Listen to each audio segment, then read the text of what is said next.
নমস্কার বন্ধুরা, আমি কিংসুক মজুমদার। আজ প্রখ্যাত কবি শ্রীমতী শম্পা গুপ্তের জন্মদিন।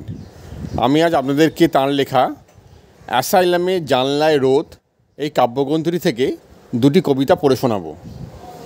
প্রথম কবিতাটির নাম বিমূঢ়। সুগন্ধির বাসও আজকাল মৃতদেহের গন্ধে মিশে যায়, আলাদা করতে পারি না। মুখের মিছিলে একই মুখ, চিনতে পারি না তোমায়। হেঁটে যাই রাজপথে নুব্জ নতমুখে, ভয় পাই একটাও মুখ নেই আমার নিজের জনের। কোলাহলে বধির প্রায় কোনো কথা নেই, বাতাসে শুধু খসখসে অশরীরী শব্দ, বোবা প্রেমিকের শ্বাস পড়ে। এত আলো চারদিকে, পিছলে যায় গাবে তমসার কোলে।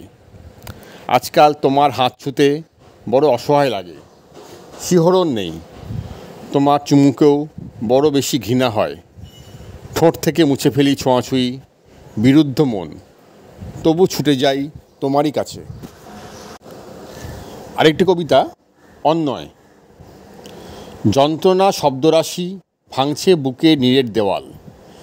হাইড্রেন খোলা ঘোলা জলের স্রোত যেভাবে হয়তো ভাসবে কপোল তোমার।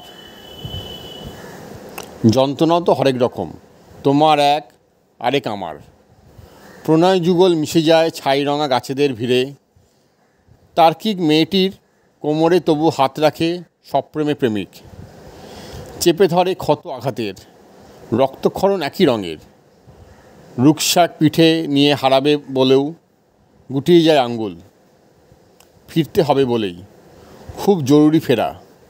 খুব জরুরি কি ফেরাটা? এরকম বেশ কিছু কবিতা রয়েছে এই কাব্য সংকলনটিতে, পড়ে দেখুন, খুব ভালো লাগবে।